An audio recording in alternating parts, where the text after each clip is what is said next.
Thanks. You got us started. Good morning, everyone. Good morning. Um, Thank you.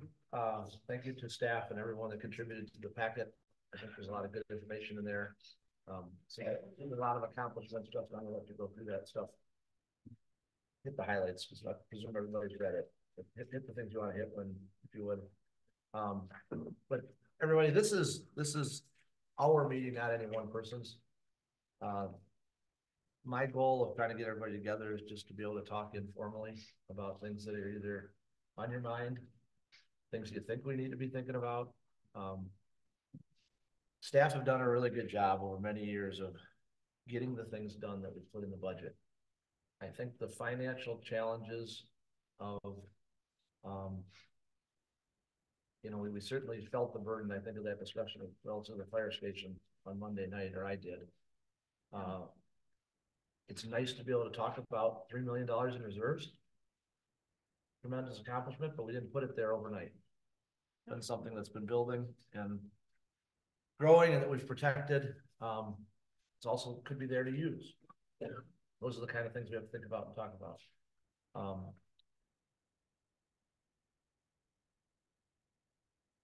I liked a lot of the forward-looking stuff, Justin, that you put into the packet. And the one suggestion I was going to offer, at least for discussion, and I don't even know how real it is or how possible it is, but is there a way to do a 5-year forecast? We just, let me ramble for a second. We've got the pieces of it, and I know every year we at least look out 2 years anyway. A year ago, or almost a year ago, we settled or agreed upon our contract with our DPW water, sewer, everybody, right, workers. Yesterday we reached a tentative agreement with the fire board. The fire board and the firefighters actually reached a tentative agreement. I don't have all the details on cost impact yet, but I'll get those to you. But I think it would be good, as we're trying to figure out maybe how much to spend on the fire station, if we forecasted out how things are going to hit the general fund, ideally, but do it for all funds. Anyway, if we have the ability to do that, I'd like to try. I have. Awesome. So the only thing that I need is just the assumptions on fire department, assumptions on capital costs that we might want to. Okay. Come ahead, but it's fire. I've had it for 20 years. Okay. All right. Well, what I was thinking, how I was reviewing the DDA stuff. How the DDA forecasts a whole bunch of stuff out beyond the current fiscal year. If there was a way we could do that, even if it was just by department, you can roll it all up for us. We don't have to deal with and just put the key assumptions. I just like to look beyond. And I don't need that today. I just think as we get into our budget, that's possible. That'd be outstanding. Yeah, I mean, there's going to be a lot of assumptions baked in, but yeah, but we have to be looking and thinking about those, right? Yeah. Though I will need to try to be at next. Okay, it's okay. Conflict. Fine. I'm sure Justin can explain the forecast. That's okay. It's okay. So with that, I'll stop talking. I guess I should officially say that is there anybody that wants to speak under non-arranged? Okay, I didn't think so. Okay, so we can go in any order of this. I believe Waz is going to join us sometime between 10 and 10:30. Sanam has indicated he needs to leave at 11:30. I don't expect Zach to be here. He's sick with influenza something. No, doesn't.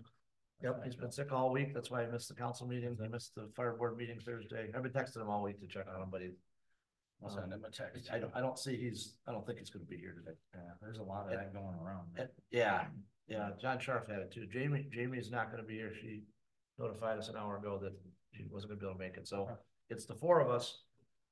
So if there are things you want to say, just jump in, whether it's staff or council. We can talk about it. I asked Justin to do one thing. Put a whole bunch of stuff on the agenda. Give us a lot of information. Some of the stuff we don't even have to touch if you don't want to. You can just stay there. Hit the highlights of what's important to you. Dan, with Kurt retiring, are you ready to come back to the DPW? That's cool. I don't think I can work for that guy. We're kind of friends, but it ain't, we're not that tight.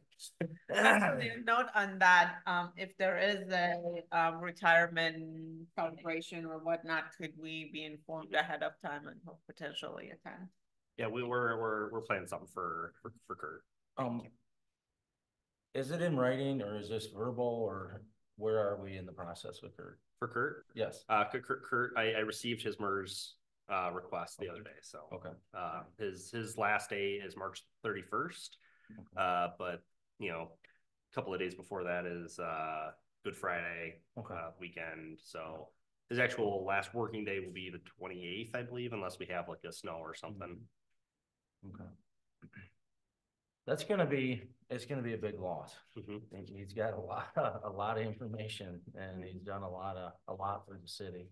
You're gonna go back to the council.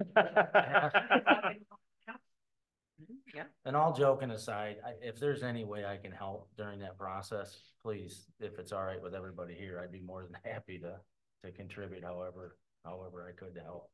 Yeah, so I know that you know, I spent a good amount of time in the packet talking about kind of succession planning and Okay. kind of what our thoughts are, and you know, Tim and I have talked about it quite a bit, and kind of my thoughts on it are, number one, seeing if Todd wants to go back to the DPW as a lead operator, since he spent No, he's got 50 a lot of 10, experience. 15 years in DPW. Yep.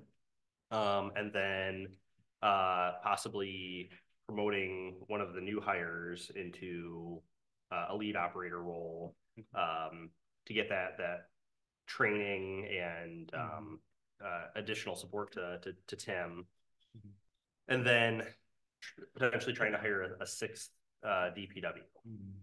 The idea being then at that point, we kind of have, you know, Tim kind of providing direct leadership and supervision to the lead operators, and then the lead operators serving as basically crew leaders, where, you know, they can divide up the workers and go out and do different tasks. Okay. It's gonna take a little while, but I know you guys will be successful. I know you will be. I know you will. So can you just take us through the flow charts a little bit of the position changes? What page are we on? I'm looking at 24 of 33.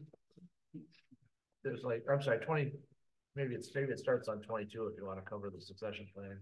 But Yeah, so is that okay to start there? well, so you know, starting on page 22, we know Kurt is gone at the end of March. Yep. We know Marie has stated her intent to retire at the end of fiscal year 24-25, so this year coming up. So it'd be July 1, 2025. Should there, yeah. The July 1st will be the first day without you. Can I do what my son does these days? No. Very happy for you, but no. It's good. You know, Andrea is eligible to retire.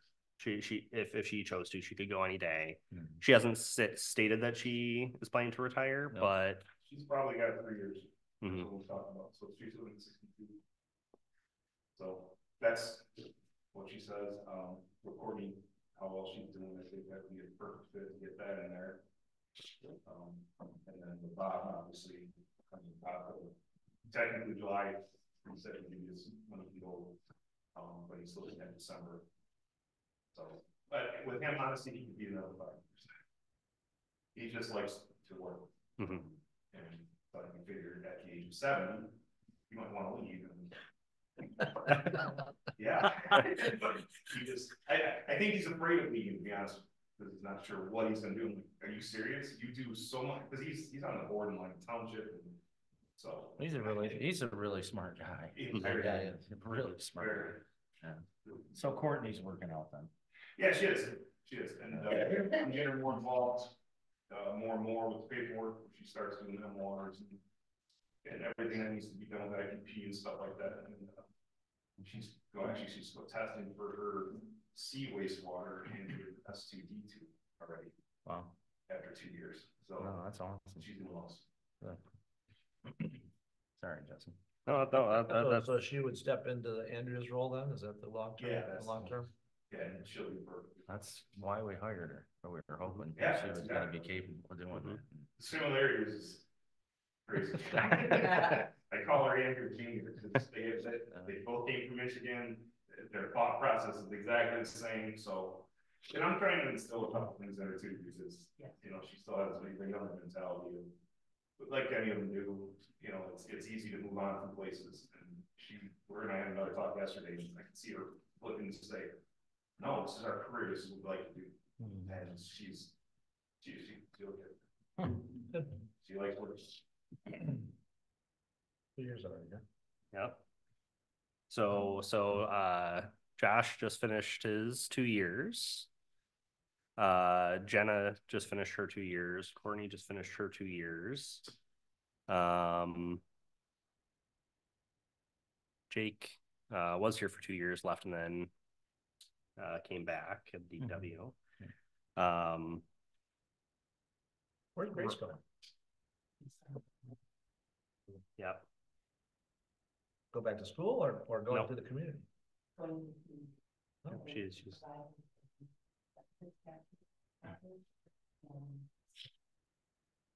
they actually still have a DB package. Oh, Yeah. But kind of going down the list, I mean, Michelle and I have talked. You're looking at about 3 years.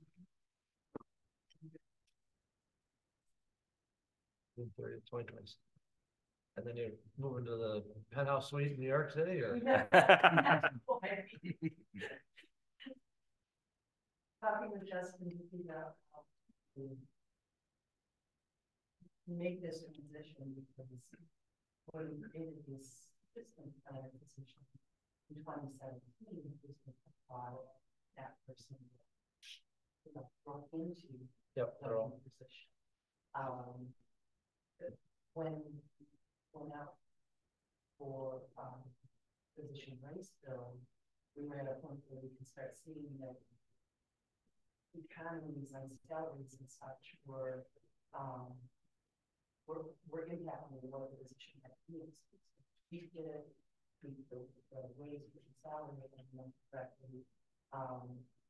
Still didn't get that raise. We had some experience as much as we thought, but she just had something that we connected, and she connected very well. And you know, merge right into the position, but it's only the fact that the position doesn't have and certainly that would promote a benefits package, like East Lansing. But there are things that we can talk about. As we go along, sorry, talking with Justin is something similar to that. He's talking with Maria about, and then it's very resting on some capacity, more limited, focusing just on some PDA development and having this new plan of community development person focus more on the planning and some perspectives. Still, you can find someone to take over.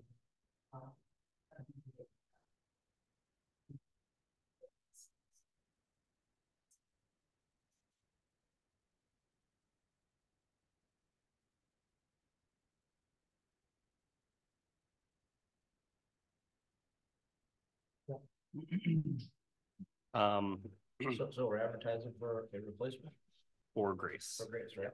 Yep. The posting isn't out there yet, but that's the plan. Yeah. So kind of going back to page 26.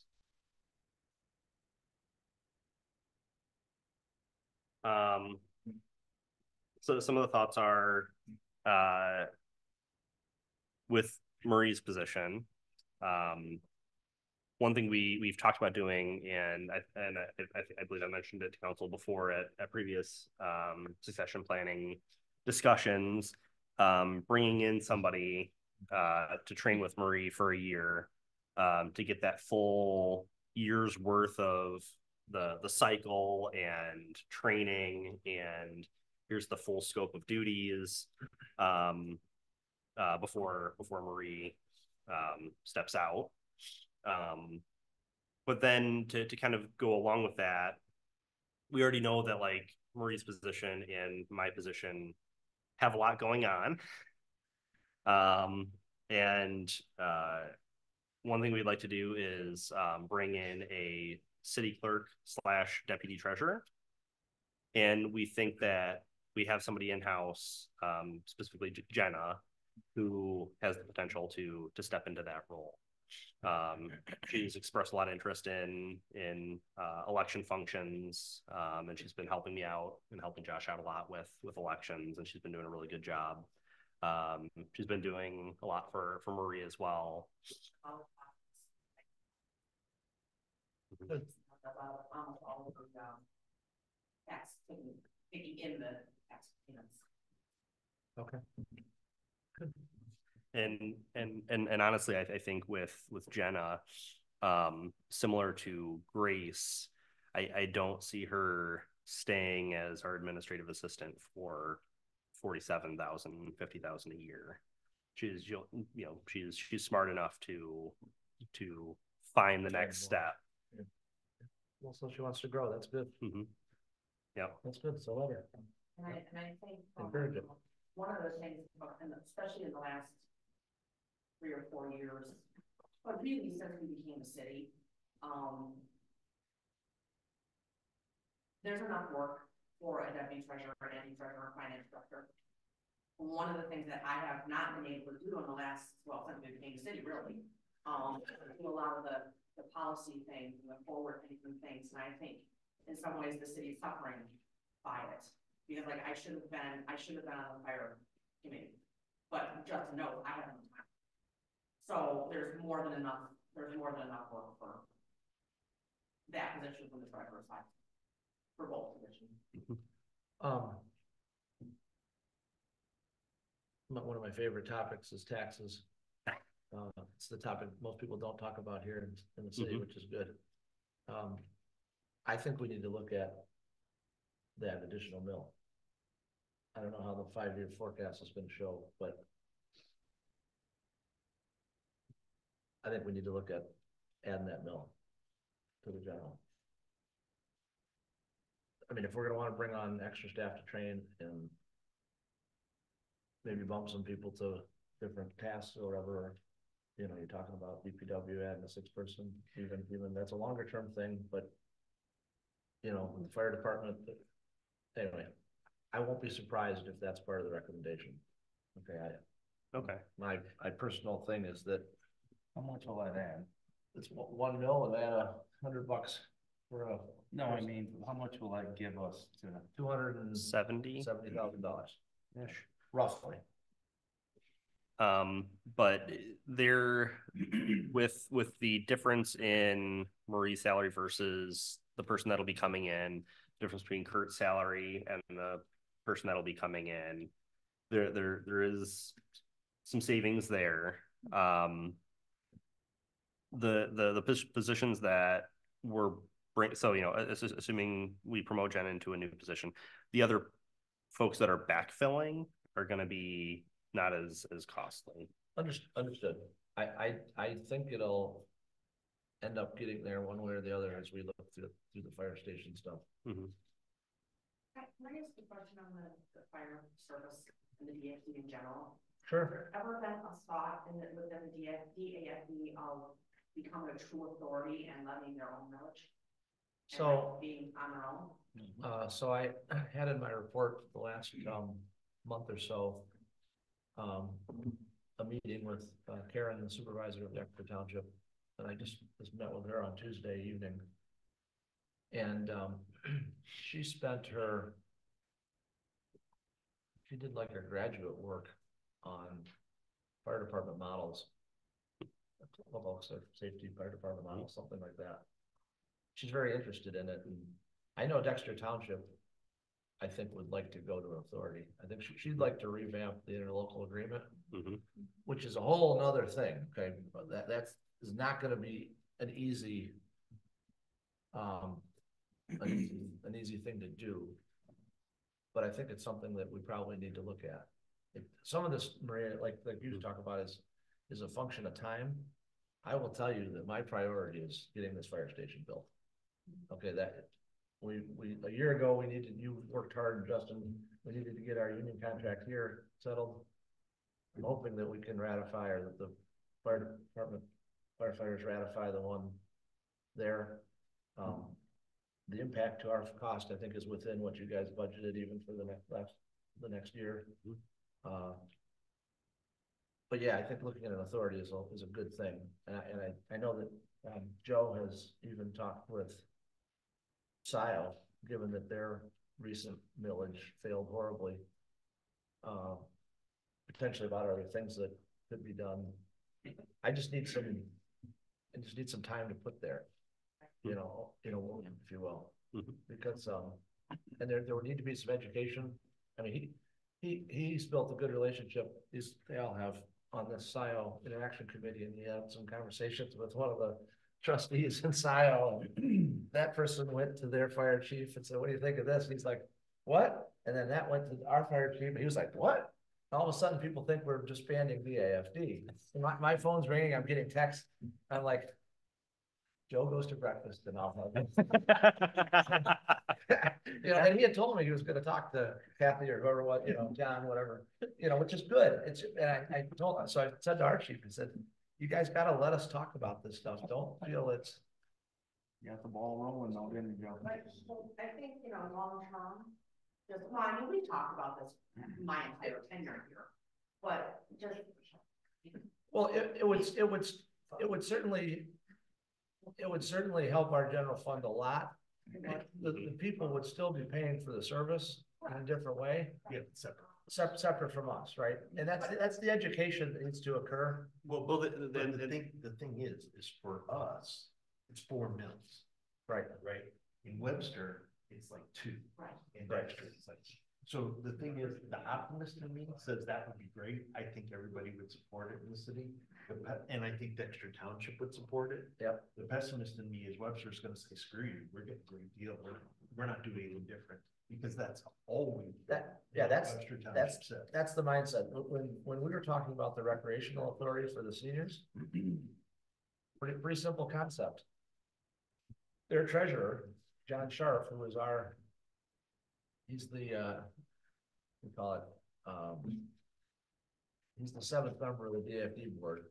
Member at large. Member at large. Thank you for that. He looked at it. He looked at the recreation village, and he said, "We're going to end up paying the most." And I said, "That's just a naive way of looking at it." I said, "You're not paying any more." I said, "You can't look at that as a community thing. It's sort of like a library. Do you associate the library with just the city? No, it's a community-based thing. It's a per capita thing, right?" To your point, it would be everybody pays the same mills for the library service, whether you use it or not. You think it's a good thing to have in the community, right? I think those talks need to continue to go on. I guess what I want to say is, I think they may be in their infancy. The Dexter Township supervisor, Karen, is pretty sharp, but she doesn't want to be supervisor forever. Okay, she took over because Diane Rakovic stepped down, and Diane was overwhelmed by it.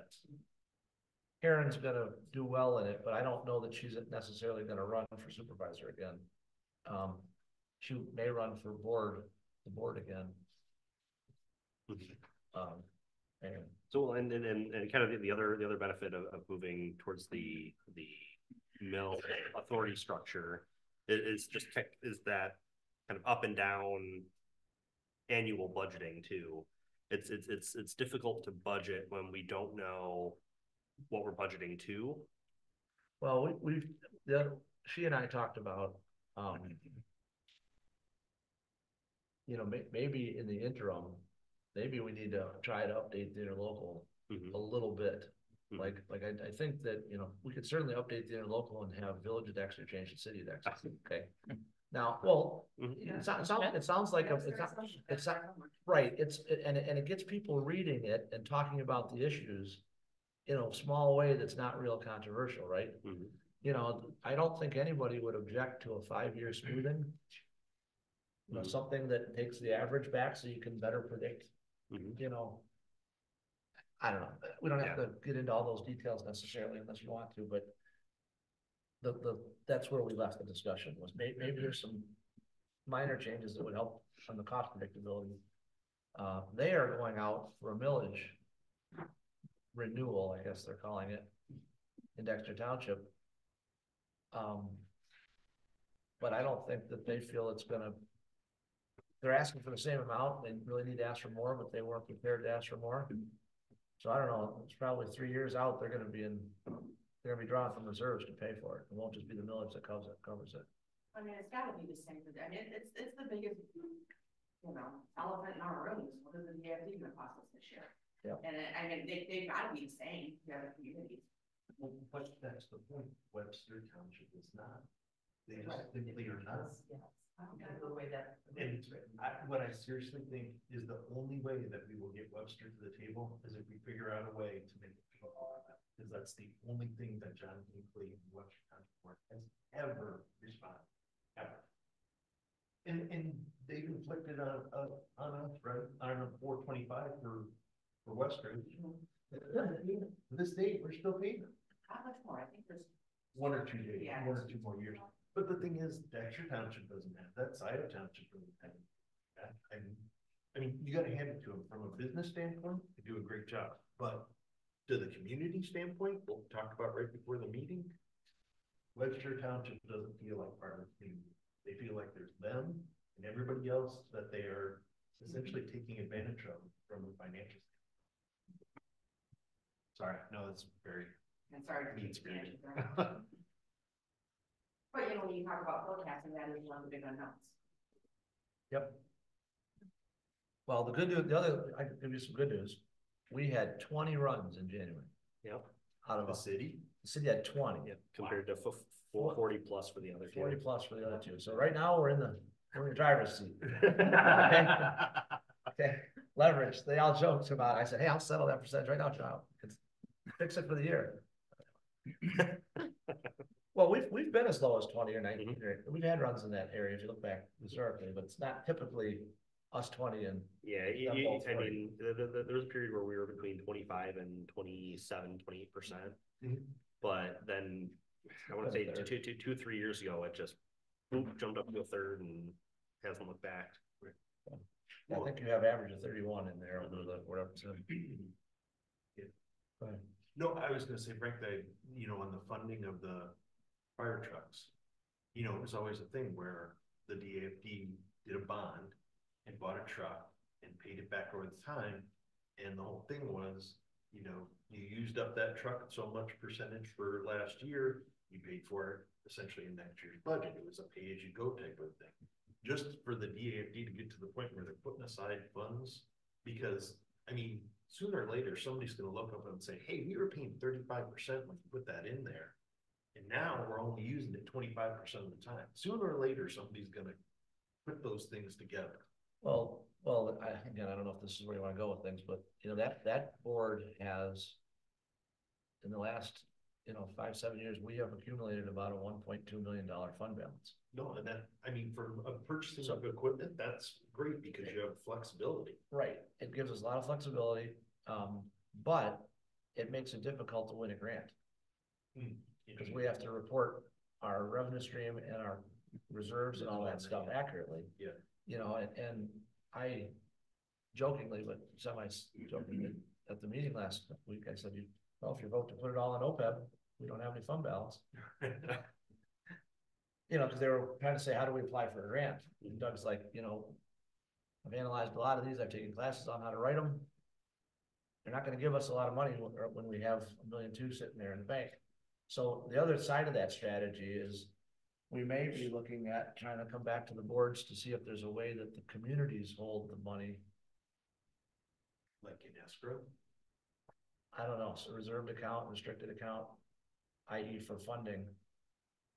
Well, again, I said, okay, what game are we playing here? I mean, all this so we can get a grant, you know, of $10,000 or $50,000 but whenever we talk about equipment, Dan Menzel will say, well, I'd like to see us write a, for that. Yeah. Like, okay, how many times have we tried that? No, we're not getting the fire truck that easily. It just, I mean. Right. It's the easy, tangible thing that you know is out there. Right. And so that's the thing people go for. Yeah. It doesn't mean he's not sincere, it's just that's the easy thing, it's the only tool. But some of those things would come up, you know, if you were in an authority or the authority discussions, or how much reserve should we hold or have, or, you know, it's the same question we have here, when to spend it down, when to use it. I don't know if I got off track on that, but.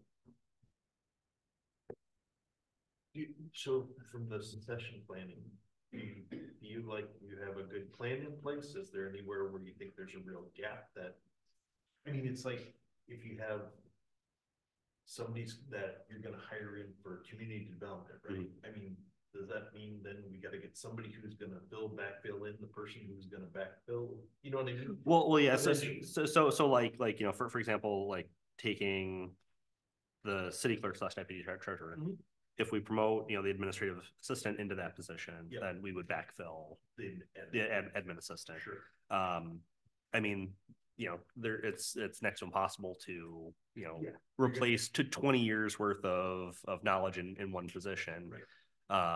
And that's part of the reason why taking one position and trying to throw additional resources into that department, to kind of spread out the responsibilities while everybody kind of catches back up. Mhm. I think is important. So like, you know, for the finance department, adding in another person to help spread the duties and, you know, help train and get everybody caught up, and with the DPW, throw additional resources, spread out the duties, and So what, keep things on going. the finance / treasurer part, what, do we have a long-term plan for what to do for assessing? Are we going to strictly contract for that? Because I know Maria's been doing a lot of that stuff. To talk about like what we're gonna get for federal finance position, not a hard, it's like a lot of other positions in government, people are aging out. Sure. So I think it's unlikely that we're gonna get anybody with a whole lot of experience, which is one reason why Justin and I are thinking about structuring it as a year, because we may get somebody right out of school or somebody that's, you know, a deputy treasurer somewhere, or, you know, so that's one reason why we're thinking about a whole year. So for assessing, I'm hoping next year, this upcoming fiscal year, that with the addition of this person, because the only thing that we've got left now is we've got half of that we haven't touched. We've got half the old village and we've got commercial industrial. If things work out like I hope they do, then I will spend a lot of my summer where I'm not training this other person working on industrial commercial, while the assessing assistant finishes the rest of the residential. So at the end of next year, our goal, we will have touched every parcel in the city. So what that does is that allows us a lot more flexibility in deciding whether or not we're going to possibly keep somebody who may have good knowledge of the city, Who also has their assessing certifications, and also but we can't like stay that like happen. Yeah. Or to contact somebody in on a you know, a less labor intensive type of contract. But even though we've gone through and updated, or will have updated everything, I mean, or after a certain period of time, you have to go back and cycle Yes. through that, right? Well, yes, but the problem is, So so, it should be incremental instead of. well, it should be easier. Yeah. You should be able, because, I mean, we found over the course of the last, however long I've been doing this now, we've found things like, you know, houses with a sketch that are being assessed that's not even the right house. We houses with multiple water lines that they didn't have. Houses with multiple water lines that they didn't have. Yeah, so we found a lot of things. So ideally, moving forward, once we're finished with this product, the assessor that will be there at the time will just be able to like, okay, we're gonna do Westridge. And we're gonna go out, we're gonna take 4 pictures, nothing has changed, we're moving on. We don't have to go back and look at the plan, because it's already been done. We don't, and all that sort of thing, so. Joe, right after they do it is the time to build your porch. Yeah. Yeah, well, no, so we'll be in Westridge again, I'll tell you when we'll be in, and then you can build a porch. Well, you just have to file a permit for it. It's an easier, I guess, valve, Yeah, I just know assessing is a concern, because Yes. like you said, the industry is dwindling. It's aging out, And so, it's one aspect of your job that right? is not the normal deputy treasurer comes and says, oh yeah, I do assessing, by the way. Yeah, you are not, you're going to have to replace it with. Right, so it probably, Probably a contractor. yeah, okay. But it's a lot easier to get a contractor when they know that your role is good. Yes. Or when you can prove. We unmurdered it. Yes. Well, yet another thing we were paying attention for that we got crap service for. Oh, yeah, I mean, I have pictures in some of the old village. If you go to the part that we haven't done it yet, scroll through those, look at those pictures, they're from 1970. Well, it's a long way from over there to come over here. So yeah, I mean, I'm some ways I'm less concerned about the assessor than I am the treasurer of finance. Gotcha. Yeah, because I mean, it's unlikely that we're going to get somebody who's been a CPA for 10 years who did governmental auditing. Right. So in that vein, a long time ago, before Michelle came on, we had talked about Allison was supplemented by Carlisle Wortman for a while, and it was kind of balanced out until Allison picked up more. And I mean, is that like a fallback that in services that we have right now in an interim, we could always contract to some extent? I dislike that model, and a lot of communities do use it. Well, I didn't say long term, I said short term. No, I know. If you're talking for things like this. No, I'm talking about my job. Oh, your job. Reason being is that a lot of times it's the accountants, the accounting firms that are filling in, and they don't have the nuance of the finance side. They get the accounting but it's not. The finance side is bigger than just the accounting. Right. We don't need a bookkeeper, we need somebody who understands the whole. Yeah. So short term, could that be like a fill-in? Yes. But long term, I know the cities have tried it.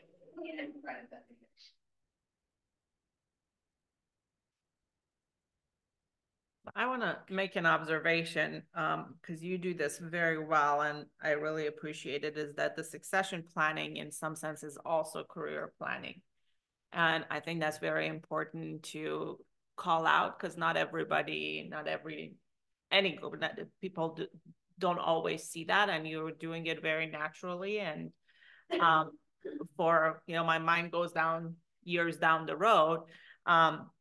So I would even suggest that you call this succession planning and career planning, because there is the part of the career planning of the development of the next generation that you are doing very well. It also, within what you have put in these charts, shows very well that you're aware of potential single points of failure, and you're planning on having enough backups and couple people doing things so we don't have that sort of single point of failure if somebody wins the lottery and decides to move to Hawaii. So we had that happen in the state.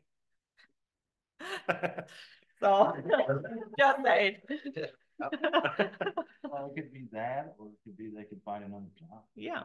So, Yeah. I mean, you're talking, maybe we need to figure out how to retain some of these people in some of these positions, because the history is very important. Well, Yes. you remember we did that wage study, and that came in handy at the time. Right. Oh, yeah. When did we do that last? 17? We did that. It was a while ago. Well, I was I hired. want to say 17, 18. And within, it was 2 or 3 years, that was done. So I'm close. Yeah. Yeah, okay. And It's a long time. I'll be honest with you, I pushed very hard for that. One of the reasons I pushed very hard for that is because I had had a pay increase in like 7 years. Right. 6 or 7 years. I guess the reason I bring this up is we want people, The younger people coming in to be the best they can be, Mhm. but we also want Every stay. to stay, so I don't know how you juggle that. Well, You know, I mean. well, and so sorry, Michelle, to that point, I mean, you know, we have a good benefits package. I mean, you know, between the, you know, vacation time, sick time, you know, all of that is good.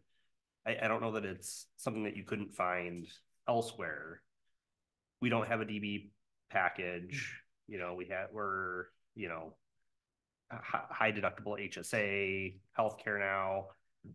Really people are going to be looking at the salary and asking themselves, can I make more elsewhere? Can I,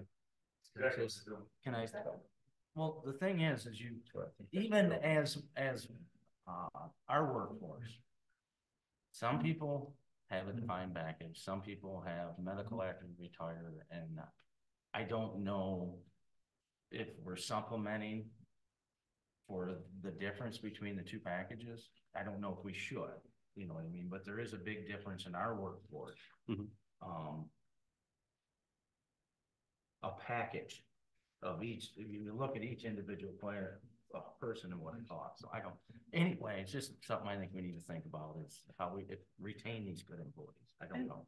I agree with you. I think this is a great point. I saw somewhere in the packet, I don't know what page it is, that you're already starting of thinking of what are the ways that, you know, it will be great if we can do better salary, better benefits, but not always feasible. But what are the other things that we can also put within this program? Career planning is one of those, right? If you're helping the professional development of people, they're like, well, if I can learn these things, that's an incentive at times, not always, but at times, yeah. So one of the things that, and Sean, being the engineering and planning field may have heard this. When I was at McKenna, McKenna had gotten a reputation for being a university. It churned through young, even non-traditional people.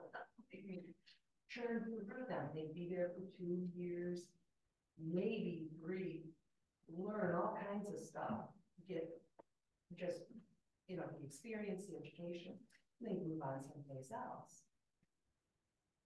I agree, you want to utilize that as an incentive, but we have to understand that that could place you in the Dexter University where you're churning through people. Yeah. Well, There is a Well, balance, well, right? Well, and, There is a and- balance, but at the end of the day, we are also investing, shows investment in our people, right? but if we're not able to keep the salaries up, and Yes. whatever benefits have. They learn and they I go. get that, so I agree with your balance. And other thing, and I don't know if you are aware, last year, Chelsea went out for their community development person, who does half to 3/4 of what I do, and that's being pretty aggressive. Their starting salary was $93,000, not including the benefits. Wow. The city of Northville just went out for their very first planning and zoning administrator. No economic development. Now there's a community that needs one. That's $85,000. They do a third, or will do a third of what I do.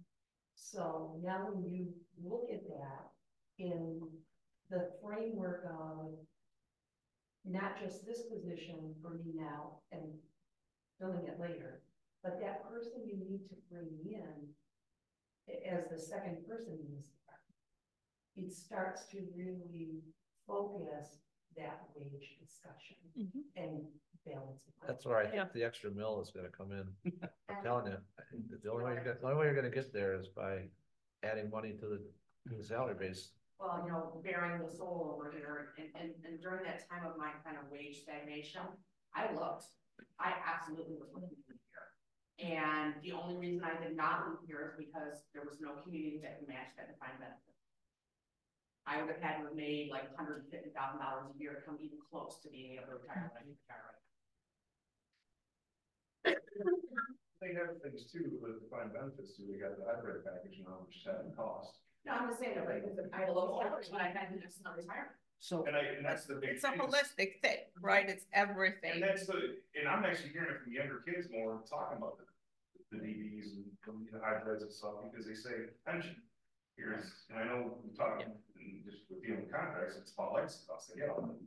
You know, but there are certain things, when Dan brings up about healthcare afterwards, that's starting to come in the forefront of these kids, thinking, well, okay, it's nice, we do get a 30-30 match in our paychecks, but are we gonna have enough money when we go to retire to be able to do that and have it in the bank?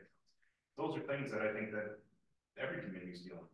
You know, and I've talked to other communities just like these guys have, and those are big things. And as these kids, I say kids, Josh, in your range. What I'm saying, as they keep getting older and older, they're starting to see the values of those things, and like these guys are talking about, and whether it's pension, whether it's healthcare or a salary, you got to do something to entice these people to stick around. And those are things that I will, and it's crazy how it's just in a matter of a few years things have gone so crazy. but the hard part is to manage it. Do you know what I mean? Because we cannot go back to where we were. Right. You know what I mean? Because it wasn't working and we were failing. So that being said, what I was trying to make an example, I didn't do a very good job. We have employees that have all them benefits and we have employees that don't, you know what I mean? That are, and I don't know. And then we do with the water, wastewater and DPW, they take classes, they get paid a little extra for that to better themselves and better us at the same time.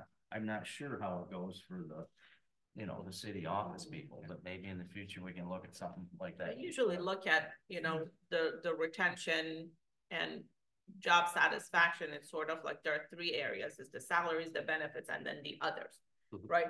What fits within the other of the category is also important because there are always could be other places with the salary and with the benefits that yes, at some point of our lives, we all think about it and want to do that. But there are also other things that other bucket brings that for the meanwhile.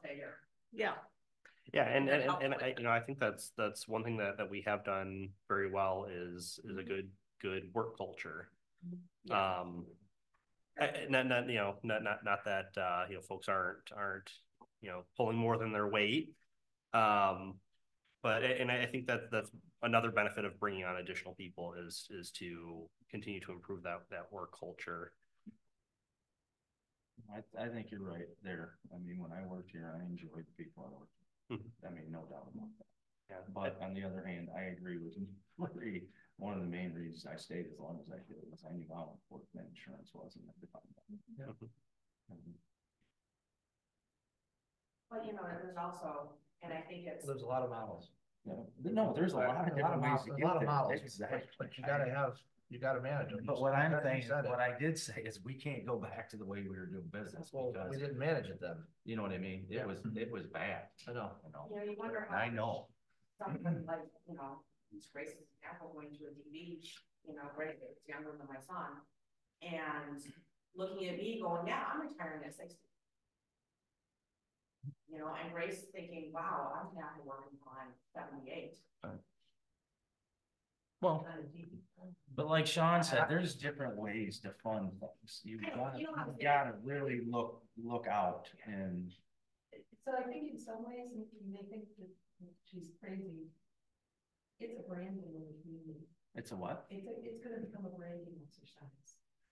Because the DB takes the responsibility off the individual employee, for making sure they take care of themselves in the end. And by going DC, which I personally think that's the right way to go. That's just my philosophy, because I see DBs as unsustainable. The brand from the city is with a DC contribution, you're gonna get a better wage. The DC provides you the opportunity through this wage to be the responsible person over the course of the career. And this is how we help. And there's other things such as, Well, like, you'll have like, you know, okay, so it's a 6-6, the city will match, you know, like a mandatory. But if you decided to put in 10, the city will go up to 10. So you see models like that out there, you know, without drastically changing it. I'm not saying we need to go back to the DP, but I think but. we may need to be more creative. Well, and if what is it you guys about the 457? I mean, that's also available for those that want, to Michelle's point, that wanna Right. You know, to do more on their own. Right. Yeah, we can't offer a traditional 401k, Right, it's, well, it's a 457. but the 457 is the vehicle for a government. And I have one. Yeah, I know you, DB, I have. right. Right, so you're adding, you're taking that on your own as well, right? Reason being is because I know the city doesn't get a cost of living increase. They did the same thing with the MERS and the ICMA when it was working. I utilize both of those. I assume that's, yeah, that's. But I think Couldn't think of the we last touched on things, something that's what. when you said the contribution currently for the 401k is the maximum For the DC. Or the DC is a maximum 6%. But what if the employee could go to 10 with the city go to 10 as well? Are those the improvements that the city's willing to make that help improve without taking on that burden of Well, it's a long-term liability, is what the Well, but also on the flip side, I mean, you have to have employees who can afford to make those additional contributions. Absolutely. I was told when I first started, Carl, I didn't want to pay into the DB. I was only making $5.75 an hour. He wanted 4% of my paycheck. And he told me that I could find another job. That was gonna be the best. This was gonna be the best thing if you stay here that you could ever possibly have.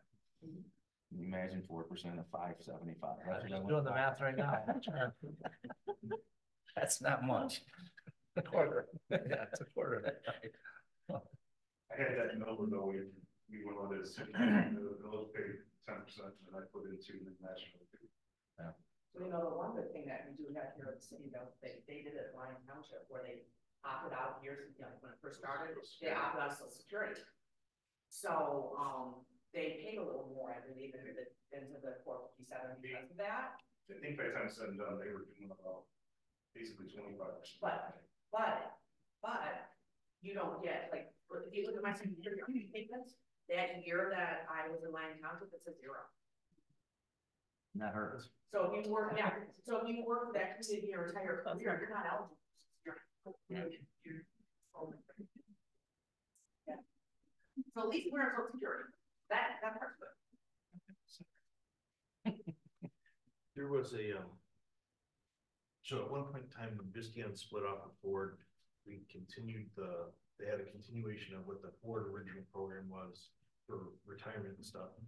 And then about 5 years in, we changed to, Visteon said, we're freezing all that. We're not doing anything else with that. The same thing with the defined benefit. But what they started at that point was they said, we're going to start putting in, I think it was 4% or 5%, equivalent of 4% or 5% of employee pay. They said, we're going to put it into treasury bills or something like that. Something that was a safe, conservative investment. And that they expected would yield like 4 or 5% or something over time. And basically what they said was that they were going to put in this 4 or 5%, and that when time came that you retired or said, okay, I'm going to retire, I'd like that money, they would take whatever that account was, find annuity with it, and then that would pay and it created some weird things because, you know, it was just a thing at Ford about 2 years ago. They had a bunch of people that retired because the way the interest rates had changed, it was going to cut their benefits if they didn't retire that year versus the next. So it does create some weird backside issues and stuff. But the thing is, it was always funded, right? It was always funded. We did have a long-term, essentially defined benefit life type of a situation. I don't know if there's something that we could sort of mimic a defined benefit to some extent, but still make it so that it's manageable. And that it doesn't get away from you because all of a sudden your obligations are more than you have allocated for. In other words, you keep yourself 100% funded all the time because you're only using the funds that you have in order to create the benefit. So. Well, if it's something that, you know, council wants to look at, we should ask the people that have recently left if they'd share what their packages are. We should build a database of what we think the industry is doing, so we can figure out where we need to be comparable or not. Then, like I said, there's all sorts of models, and I'm not interested in going back to a DB plan. No, Personally, okay, Oh, no, I don't think that's sustainable for the city. I don't, but, you know, there's other ways of saying, you know, first of all, the salary has to be competitive. It's sort of like when you see a resume, if the grade point doesn't have a 3 or better on it, you're probably not taking too long to look at it. It's people coming to look here, if they're looking for a number, the salary has to be competitive. So we need to understand what the salaries are for the positions that we want, okay? And we're redefining some of these, so I leave it up to you guys to help us figure out what those should be. But like, you know, and obviously hiring a salaried employer, non-exempt, different than into the union a little bit, there's some bargaining there, but, you know, I saw in the packet how, we're always comparing our employees no matter where they are. What is it, the $1,000 dental reimbursement thing? Did that speak in there? Did I see that in there somewhere? Yeah. You know, that doesn't all of a sudden draw grace back. No. Okay, that's, you know, but, you know, you could hire somebody with a commitment to fund the 457 too. You know, or you could say part of your salary will also put, you know, but I, you know, those, again, there's more than one way to do the model, but you need to, I think you need to know the options, but the biggest thing that people are looking at is that salary. Well, the other thing too is that That's the starting point. with our benefit packages, we've always, since I've been here, pretty much mirrored the union contract, with the exception of a few things, like we don't get the same amount of vacation days, or not vacation, but holidays, you know, and that sort of thing. But if you're looking to attract degree people in a competitive field, maybe we need to start thinking about treating some salaried people differently. Well, that's what I'm saying. You have to think about the positions and understand the market. So you need to build the database, you know, so what is it that Grace got? You know, it'd be interesting to compete against East Lansing. Well, you know what, I compete against East Lansing for the last 40 years, okay, and I truthfully don't have an issue with it. No, but I think is accurate.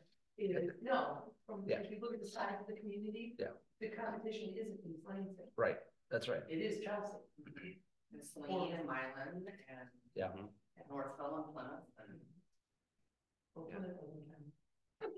No, I think that part of our problem has been that we haven't been able to manage things properly because of the economy and what has been going on. I mean, when the economy goes down and we don't have the funds that we used to have, and I think that might have been some of the problem with the defined benefit.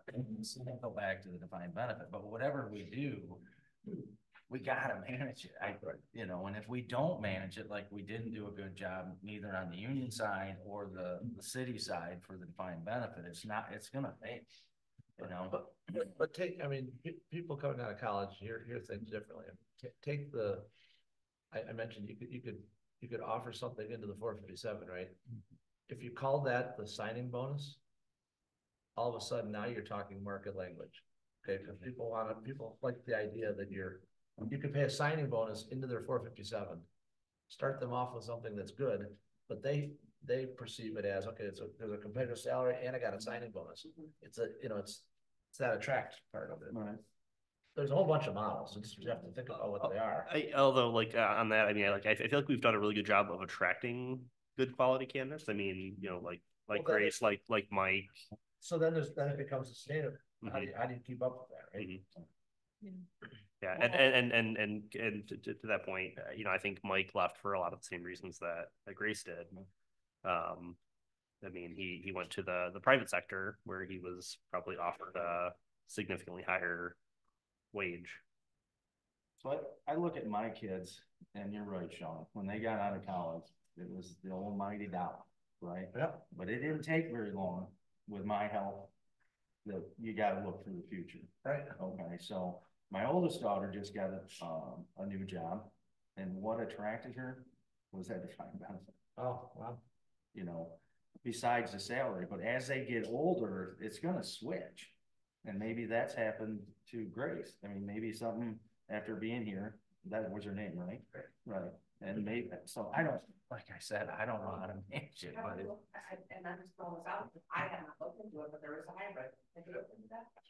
And this, with my daughter, it's a hybrid. It's not our, Yeah. not our, And yeah, it's when I not. talked to Grace, that's what she's getting. but Deanie's 28 too, you know, she's not just out of college anymore. Right, right. The main thing for her was the salary. Mm. She and her boyfriend want to buy a house, and she. Yeah. Yeah, and And it's something we're working on. I mean, we know whether it's an employee of the city, a teacher at the school, or some other, we know that, we've recognized it. But it's like turning a big ship. You know, that wheel, you turn it, but that ship's not turning quite as fast as you'd like it. And we've been working on this since before COVID. And we're now in the process of tweaking what we've already done through this new grant that we got. So it's like, this is gonna be an ongoing thing. We're not ever gonna solve it. It's gonna be a continual working process.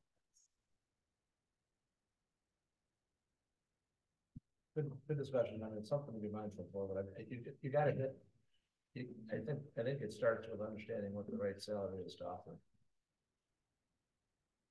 One thing nice that we've done with the DPW, like the last couple hired with the DPW, is that because we have that range to go within that scale, and you can offer them a little bit more, and that's actually the reason we got Rob, because we are able to do that. Right. He took a substantial, I think $6 an hour pay cut, but he didn't benefit. But that was nice to be able to do that. But he had the experience that could justify. Oh, yeah. Mhm. Absolutely. And then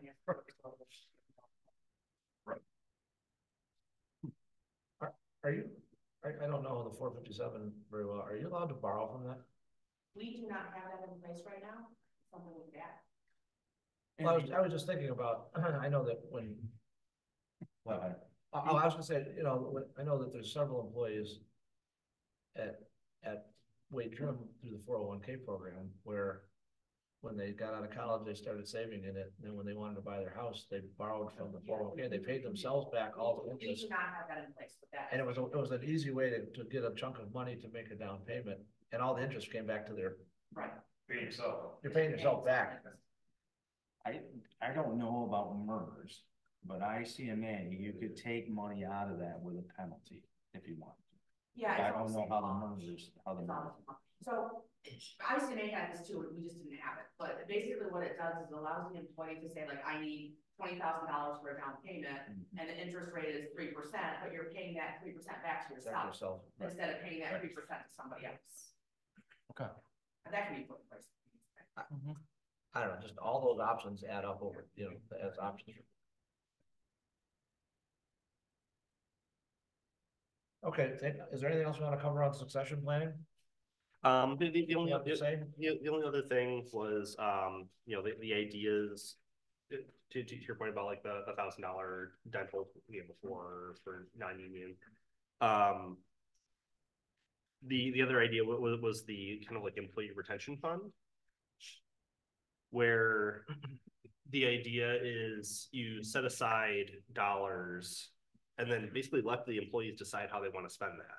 You know, whether it's, you know, having a party with food or you know, attending some other, you know, unique training or, yeah, I like at my wife's work, they bring in like 15-minute chair massages. Anything like that, we have to have in the personnel policy as a benefit, Mhm. so that we don't step outside of lawful. Yep, and Step outside of what? Lawful. Oh, okay. We're allowed to like have employees take meals or stuff like that, if it's listed as a benefit, it's non-annual. But if it's doing it, then it's not. yeah, and the idea is that we would, like, if there was interest, we would take that and put it into the employee. And employee manual covers both union and non-union employees. It's just if there's something in the union contract that's different than the employee manual, union contract is the one that takes precedence. I could see with Tim, that could be useful for safety exercises and videos and my OSHA stuff. We're doing video right now. You know what I mean, though, if you wanted to not take away from city time and do that during lunch, kind of combined, you know, I don't know.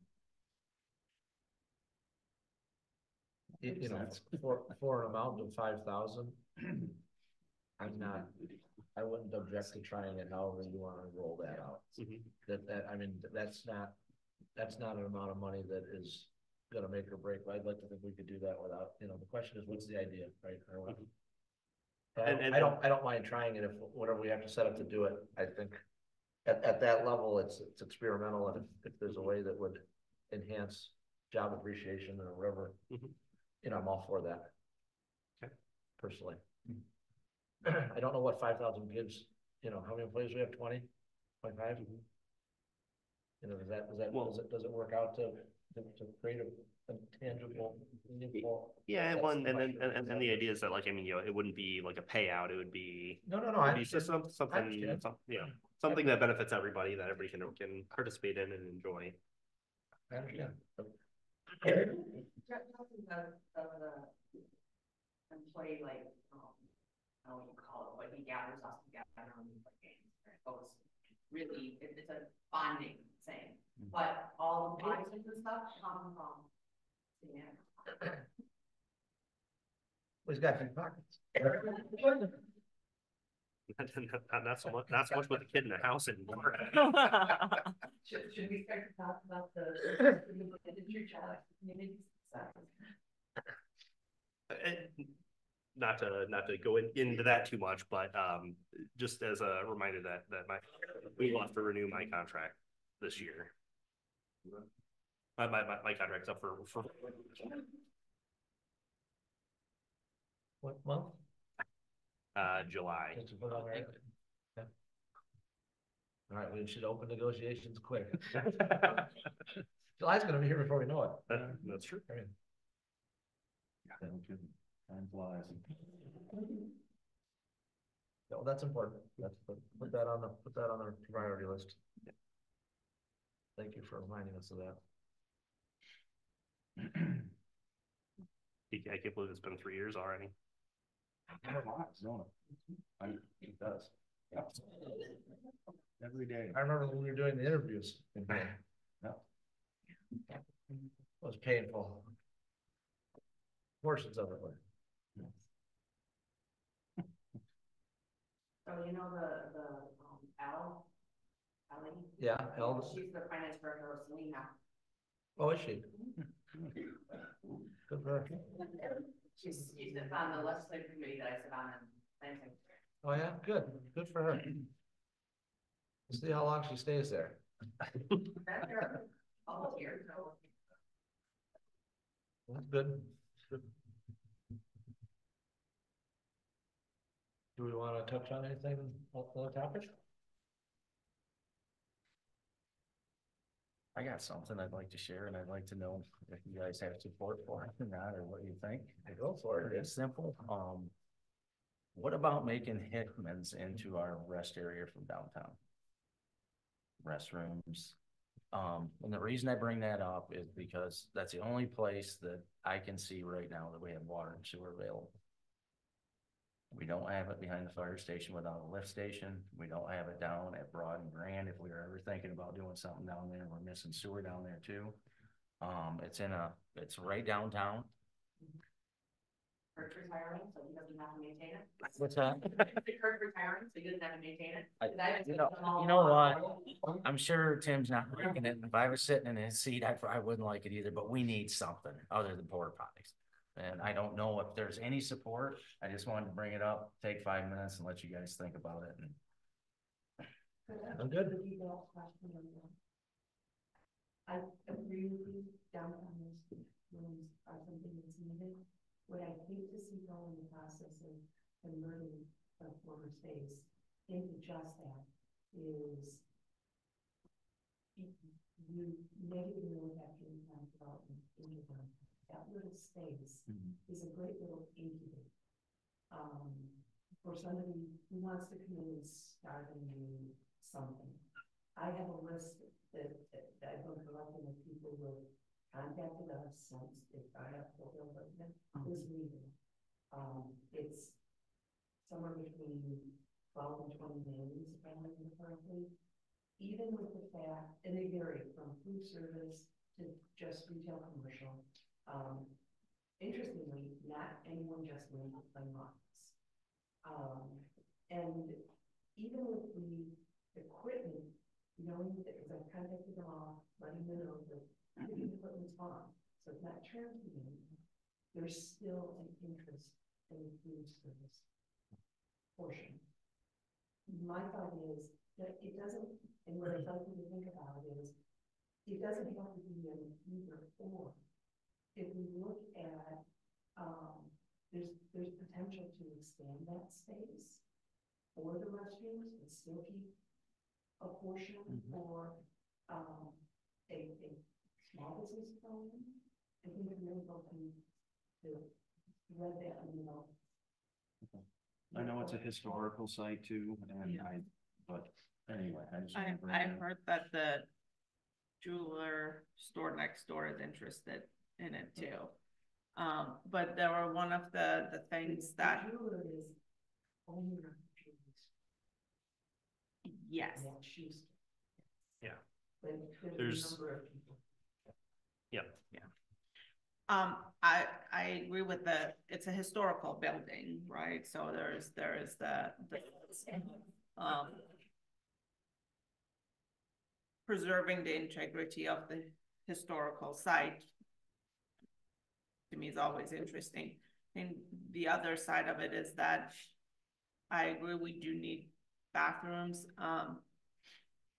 But I think there are a lot of people that would like to see from within the community also that is not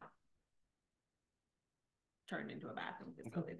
Just an idea, like Yeah, you said. no, it is I just I wanted. think it's already, the idea is floating in the community as well. Okay. We're gonna keep it though. Or I should say, we're not gonna do it something like a bathroom, someone's gonna do something good for the community, we're actually gonna have somebody that wants to buy it. Can't we sell that to them instead of renting this out? Like we keep doing? If we try to sell it, it's going to go. Okay. I'm just saying, cause it's just another thing that we rely on for. I mean, we have to take care of, and I'm not just talking about DPW, I'm talking about money like the roof. If something happens to the plumbing and stuff, and we're on the hook. Right. Instead of we sell it, it's not, and then we can collect taxes. Correct. Yeah. And actually, the conversation should be had about that. Yeah, property, no. Well, Yes, it let's absolutely, not have it to absolutely should. reset something about collecting the taxes. If you're going to actually continue to hold on to them and releasing it out, It's taxable. it's taxable, but we currently pay the taxes because we don't structure the lease to cover the taxes. So we just have to become more knowledgeable of how to be a landlord. Well, and to that point too, I mean, right now, the building is, I think there's quite a few code issues. There's no HVAC. you know, the restrooms aren't in great shape. So, you know, if we want to go back into leasing it out, there's probably going to be a good amount of work that's going to have to go into it to bring it back up to a decent standard for lease. What do we pay for the rest of the porta johns and? It's right around $100 a month per porta potty. Okay. So I think there's 2 in Monument Park. Yep, there are. So 2 times 100 times 12.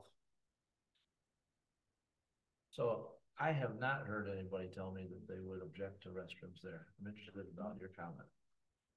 Who or how many people have you actually heard that from? Or where did you hear that from if you don't want to? Sorry? Probably not.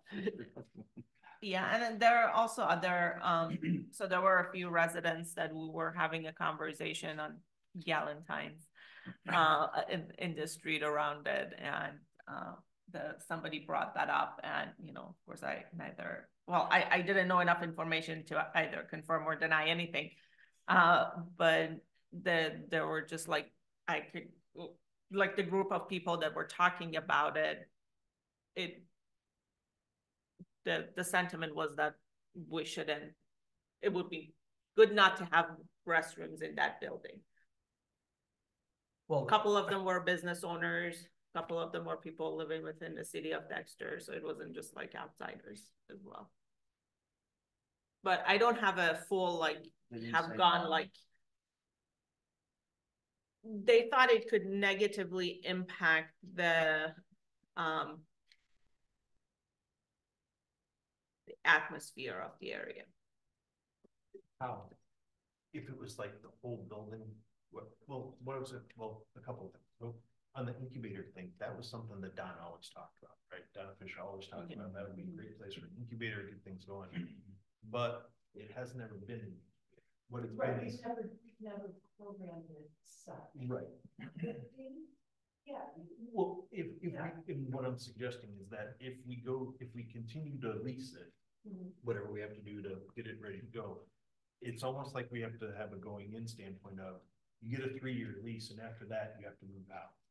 Right, because it's not supposed to be there so that some business moves in and says, oh, I have a tax supported building that I'm using in downtown. but their sausage was so good.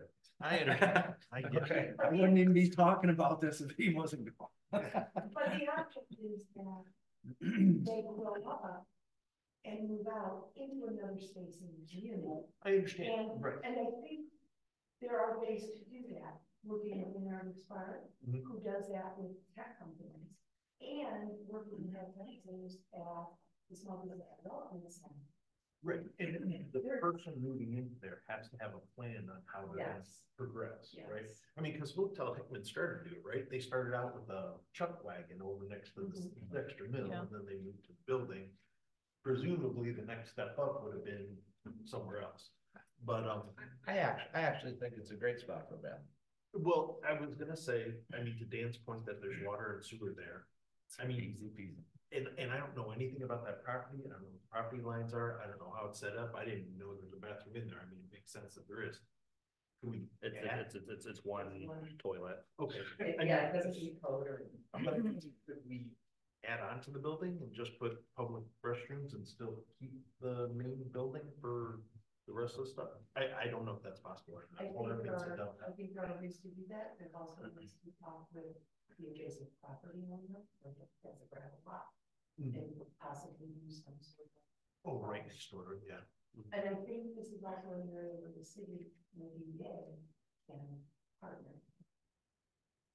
So we're not just looking at all costs being. Yeah, potentially. I think one of the things that Tim and Justin were tiptoeing around is that building needs help. Yeah. We're gonna have to spend money on this thing. One way or the other. You know what I mean? I mean, I haven't been in there. Yeah. Like when I was a superintendent, but, and I don't think we want a tenant coming in to do the work. No. Because it's not gonna be the. Lease. What are you look at the whole leasehold improvements? You bring it up to White Box, right? They get so much of the credit for the rest of the building. this isn't my area of expertise, I know nothing that would be dangerous, but yeah, that's part of us learning more and working with right professionals. Well, Get to the question I guess I would ask is, if you have a restroom,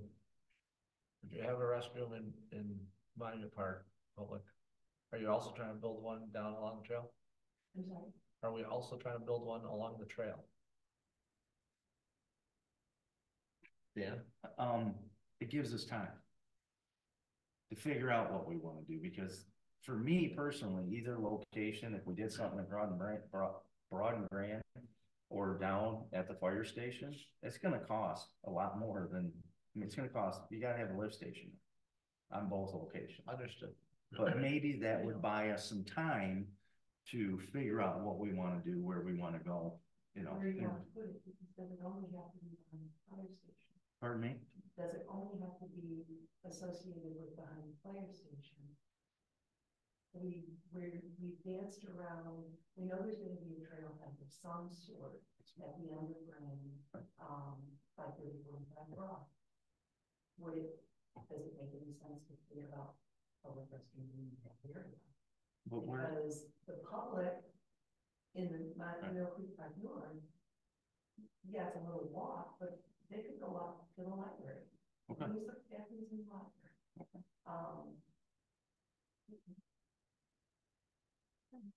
It's just.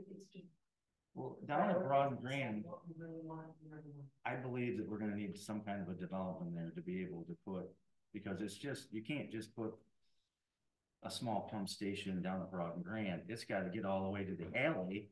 You know what I mean? It's a long ways, you gotta pump that wastewater, right? Okay, anyway, it's a great conversation, so. You don't want a septic field over there? Absolutely not. And we don't have sewer down Grand yet either, so. No, it's slowly moving this way. No, you're right. It's not. Well, of all, I don't know how long we were using the 8050 Main Street, right? Is that the address? Mhm. I don't know how long we were using it as for lease. I don't know when we started that exactly. I don't know what year. When we moved to But the- 8123. but the- we moved the sheriff out of there. Okay, but there were really only two businesses that lasted for any length of time. There were really only two businesses that lasted for any length of time. Hotel Hickman was the longest, and the Cookie Monster before that was, You're in there quite a while. they were in there quite a while, and they got out of it, not because they weren't successful, but they realized that they could make just as much money getting Social Security and sitting home. And Dave could still eat Rosemary's cookies. Okay, but, yeah, they retired, right? I think converting it to bathrooms is a good idea, but I don't know what that would cost. Is there a way we could have somebody estimate what that would take to do that? So I met, with the gentleman who did the barn. Our barn? Yeah, from Structure Tech. Okay.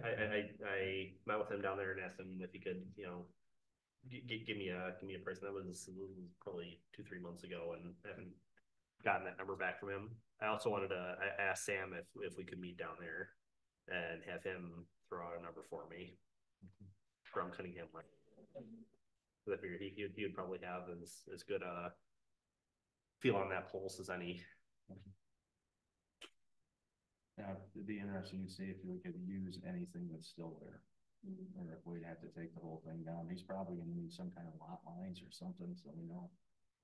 You know, do we have any idea what we want? Well, I don't know, when you said converting it to bathrooms, I was anticipating that you were trying to save the exterior perimeter with the idea that it would still look like a older place, and you would build the public, you know, you'd have to create modern doorways and ADA compliance, and you know, I don't know if there's a men's, a women's, and a I don't know. bigger, you know, a jewel or a chip. I don't even know if there's enough space in there for all that, you know. Well, that's what I'm saying. I think Yeah. somebody needs to look at it and decide. I think there probably is. Yeah.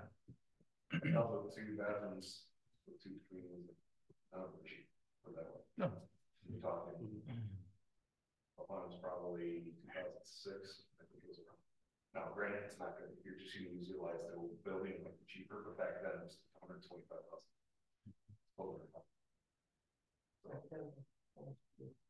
It's not that big. So, Anyway, it'd be nice to have a price, and thank you, you're already on that, I appreciate that. yeah, so you know, Cause it's gonna drive it. It's 552 square feet. And yeah, I have support. Well, according to the sketch. Well, I mean, and I mean, if we could do public restrooms and still have space to lease out, I mean, it would be nice to have somebody there to keep an eye on the public restrooms.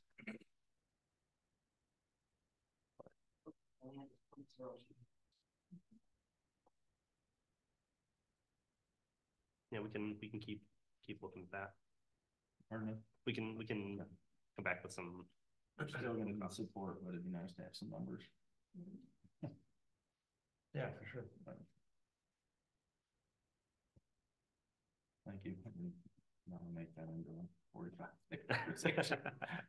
So now what else might you want to touch on? I mean, I think if you're leaving at 11:30, we probably can wrap up by then if we need to, unless you want to keep going. Joe, you got something to talk about? No, it's funny because we were talking about this yesterday and I said, you know, she'd probably bring in something, you know, that we think is a priority for the youth. So I mean, obviously the fire station, I think, is a priority. From a operational type thing, I know we've been working on roads. I know we've been working with OHM on doing the plan and everything. I just feel like we could put more into the maintenance of the roads. It seems like we're just not putting as much into it as we could. I don't know how to make that a goal or how to make that something to focus on or investigate further and see if there's something more that we could do on it. Do you want to look at what's in here right now on that and kind of build off of that? Yeah, I mean, the next 3 years we're putting a good amount of money into them. Page 28. Yeah, I think it's just after it. So, yeah.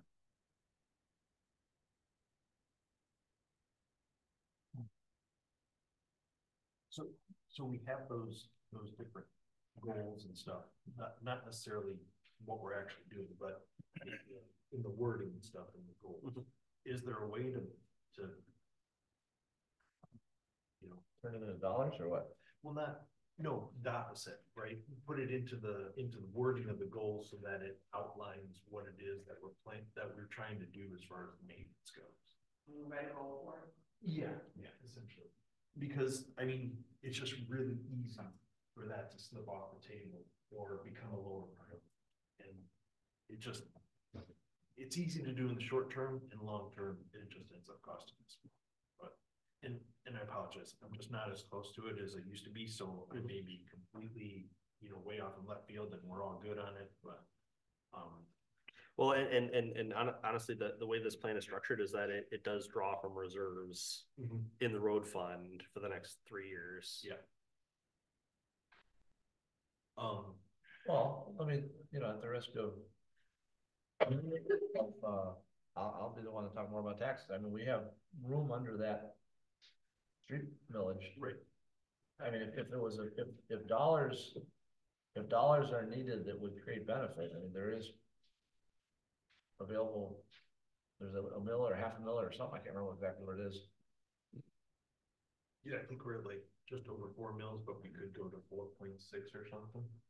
I will tell you. Again, I'm not trying to raise taxes over any more than we need to, but if we can define the benefit, it's not, you know. We have 4.7684 available and we're at 4.4075. So there's only like another quarter. There's a quarter of a mil, okay, so that's not a ton, Well, but it's something. yeah. And I mean, to your point, that was the whole discussion we had, you know, like 10 years ago was talk to people and said, this is what we're going to do, but we're going to have to put on the bond that we did. I'm just saying that if protecting the reserves is important. Well, so I mean, we've been adding to reserves in the road fund over the last couple of years in good numbers, and so in an effort to take those reserves and make them useful immediately, the idea was to you know, develop this plan to draw those down a little bit and put them into the roads to get to start getting that long-term maintenance benefit. So the bond is done in May. Right. Yeah, which is great. Um, So that's $90,000 back. I will say that one thing is that Standard & Poor's repeatedly said every time they do, and I don't know if it will really have an impact or not, but they like the fact that we have cap space. Just throwing that out there, Standard & Poor's, when they do our. Sure. Sure, I get that. And we can leave some too. I mean, you're saying the combination of both. Yeah. Yeah, I feel like because of the, there's for an emergency. Yeah. Yeah, they realize for emergency, we can only activate it one time a year. Well, it's true. I mean, it's not like if we needed it, we can't go, oh, here's an extra tax bill. And I will also tell you, just in my position as a treasurer, I've had more people walking in the door this year saying that they are not happy with their tax fund. Most of that comes from the 5% increase. Sure. That is out of our control, but just know that's on its own. Well, and the 2 mills for Yeah, fire. Trying to deflate. But it will be another 5% Next year. for next year. 2024 is about 5%. How much have we raised our maintenance over the past 5 years and on what we spent? In terms of for roads, I'd have to type into that. Because I do agree with Joe. I think we need to do a little more if we can afford to do a little more. Dexter and Arbor Road's a prime example. When we redid that road, it's been in good shape for a long time, from L'Enfontaine, basically up to Kensington. I think blowing apart right now. So we have a lot of other roads that could do some maintenance also, but we still got to manage. Brought up here, Right. we talked about that. Yeah. So and so much money though too. I know. well, and one of the things that we're talking about was, through the bond and through, 5+ years ago, we tackled a lot of the easy stuff. Right. And so a lot of what's remaining is the hard stuff. The big money stuff. The big money stuff. So it's important to keep up with the lower cost maintenance items, but that isn't going to improve Broad Street. That's not going to improve Alpine, some of the roads that are falling apart. And that's where the big money costs are. But the idea with this 3-year plan was to get back to, because I mean, over the last couple of years, I mean, we've knocked out a couple of very, very expensive projects, and the idea of this 3-year plan was to get back to some of the maintenance items. The only other thing I wanted to bring up was I would like to have some discussions, be it with the AFD and or Scioto Township or the townships, particularly about cooperation on the fire department, potentially with Scioto Township. I mean, at the time when we looked at it before, we were gonna realize economies of scale. I mean, in just a brief discussion with Chief Armstrong, he said the same thing. He said, yeah, I mean, we got duplication of equipment. Scioto has a problem. They don't have as much staffing. We had probably have possibly more staffing than we might otherwise have for a community our size, although we're probably better sized than Scioto is. It just seems like there's a good possibility for synergies. So, and again, I've been trying to have some conversations. I don't know necessarily how to get that building more, but I would like for that to be a goal, at least to have the conversation in the years. I second Joe. Pardon? I second Joe. Thanks. Thank you. I'm sorry, I wanted to bring it up before 11:30 came so that. No, it's good because we have similar thoughts on things. I also want to think how we can leverage the momentum from Bicentennial that we are getting for the rest of the year. I know that sort of falls within the 2 fiscal years. But also the attention that is bringing, how we can continue that in the areas of arts and culture in general, not necessarily the committee, but for our town. The one thing I will say to that is that the last meeting, I can't recall if you forget the last part. Is ACH is looking to revamp S'mores and More, and they're looking to do another, it's not on the Paint Dexter side, but something that could be a little bit of a larger event to Yeah. supplement and be another big event. So That's something very. I like that, because, you know, we have Paint Dexter as such a big one. If we have another event throughout the year, or thinking more of other ways of having public art, or that sort of thing, and connections with other communities and events and whatnot can help with that. So Joe, just looking back at, and this isn't the final budget, I don't think, for the current fiscal year we're in, but in the local street fund, at least the May version of the budget that we saw, had 15,000 in pavement management for crack seal pavement repairs. You know, and we split that between local and major. so there's probably another 15 in major. I didn't look at that one yet. That's just like 30,000, which is not that much, really. I don't know. That's specifically for crack seal. Right, I mean, if we're covering the whole city every couple of years, breaking it out, then maybe it's sufficient, maybe that's just what it is, so. Yeah, I don't know if we are or not. I mean, I know Kurt and the team go out every year and evaluate kind of what areas are going to be hit each year.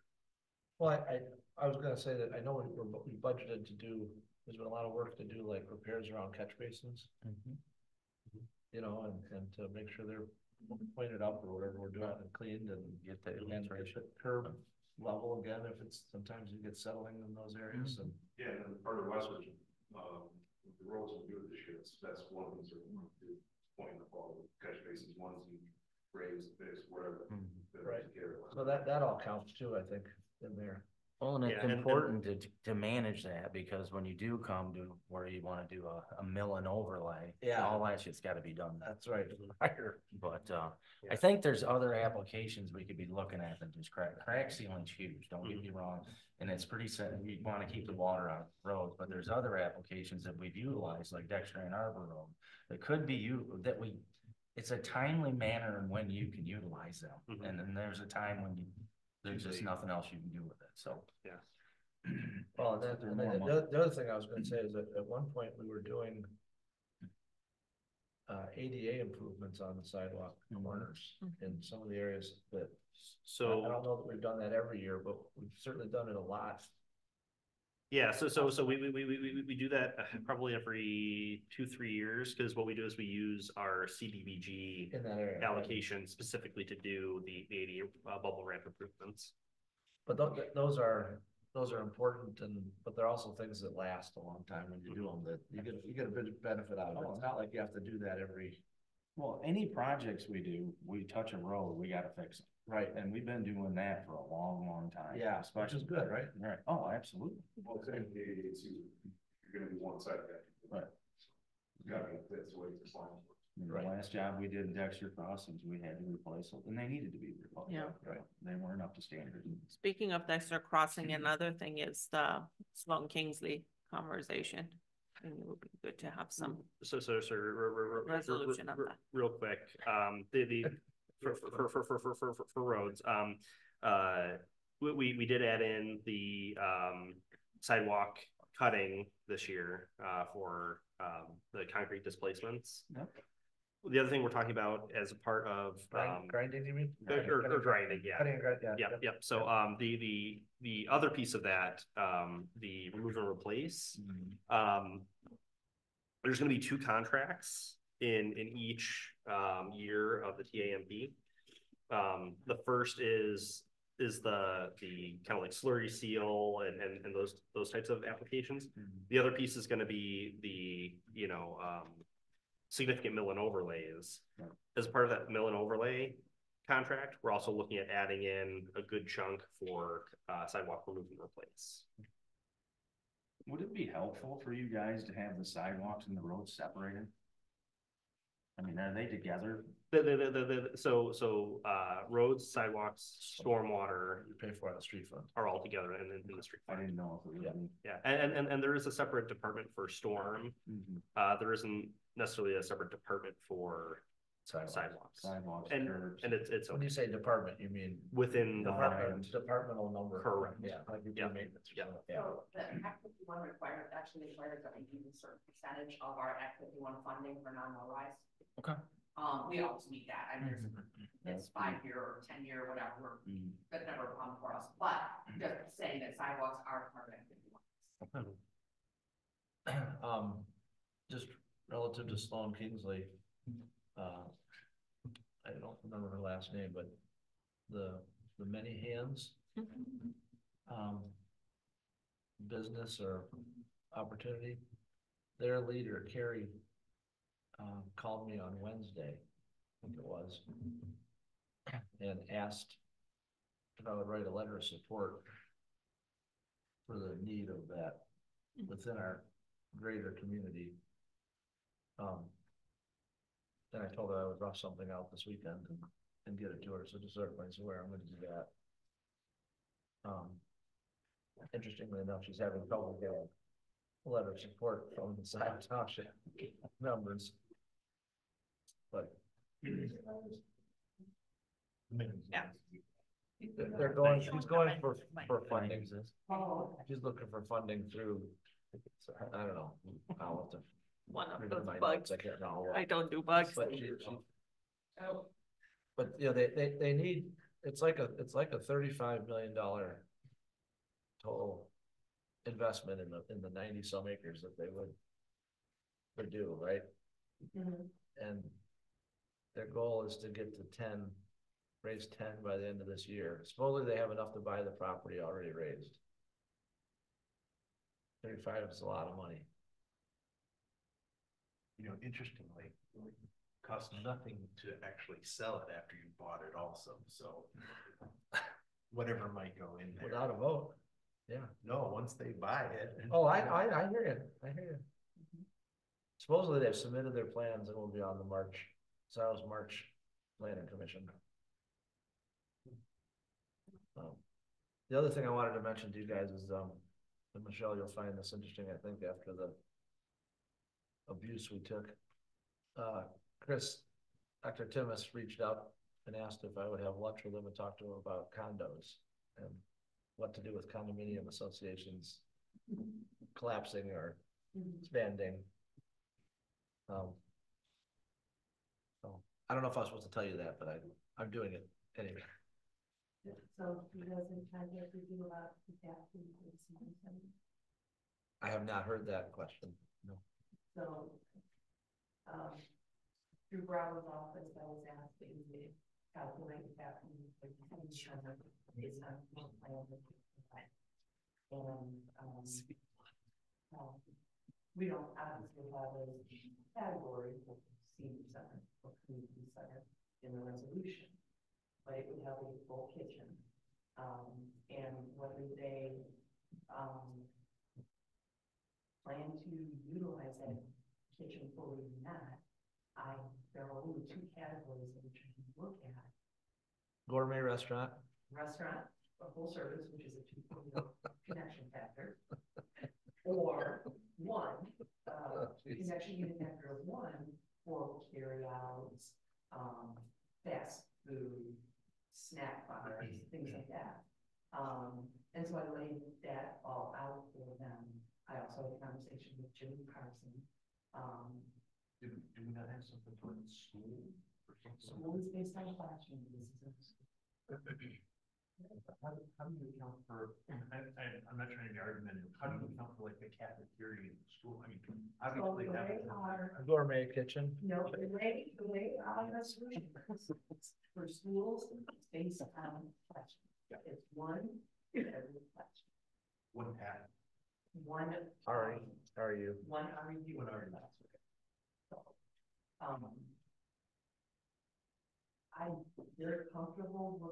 like saying, I don't, they're not gonna utilize their kitchen to its fullest. Right. Do they have the potential? Sure, if they wanted to rent out the facility and things like that, but it doesn't sound like they would do them. Does so it I'm- qualify under banquet hall? I'm sorry, Does it qualify under banquet hall? banquet hall under ours does not include kitchen stuff. Oh. At a 0.25 connection factor, that's just the hall. That's just the big area that's right there. So it'd be a combination then. If we It don't- would be a combination. If we did it that way, we're looking at a 1.25 instead of just a hall. So. Oh, they're gonna make so much selling that house, they'll have extra, don't worry. Don't be surprised when you did. Okay. Anyway, I wanted everybody to know, so I'll keep you posted on that. I don't know what he's gonna ask me about, but. Well, one other thing real quick, is there's quite a buildup of items, at the end of our regular agenda, that is, items for future agendas. And, you know, we're not gonna get to it today, but maybe at the next one, I'd like to have a conversation about those and see which, if any of those are council priorities. The future of 80/50 Main. When we first put that on there, my We talked about it. was that. I added the. That would be a way to put those out there. To that. Yeah, I thought that was gonna Not be a way to concerned put about items Davidson out or- there. Instead of just sending them to you on Monday and then have, how about when nobody knew about it. I didn't expect that it was gonna be a holding Just location. It was not concerned about Davidson art at all. Okay, from A to Z, right off the, we already have that, we checked that box. By the way, have you found the first one? Pardon me? We have, I found Yeah. the first one. But I got Not everybody's found it, we can't get another one until everybody's found it. So, I'd let you tell that to Cheryl. I'd be happy to tell that to Cheryl. Thank you. we have another, we have some ideas on how to allow or encourage private businesses to take on that responsibility. Sure. Hey, interior spaces are good. Which I didn't even have. David Zen, David Zen, I you're. was hoping to make it through without talking. Art, Michelle. I like David stuff, but I'm interested to understand more why you don't. I can figure you out fairly well, but on that one, I'm like.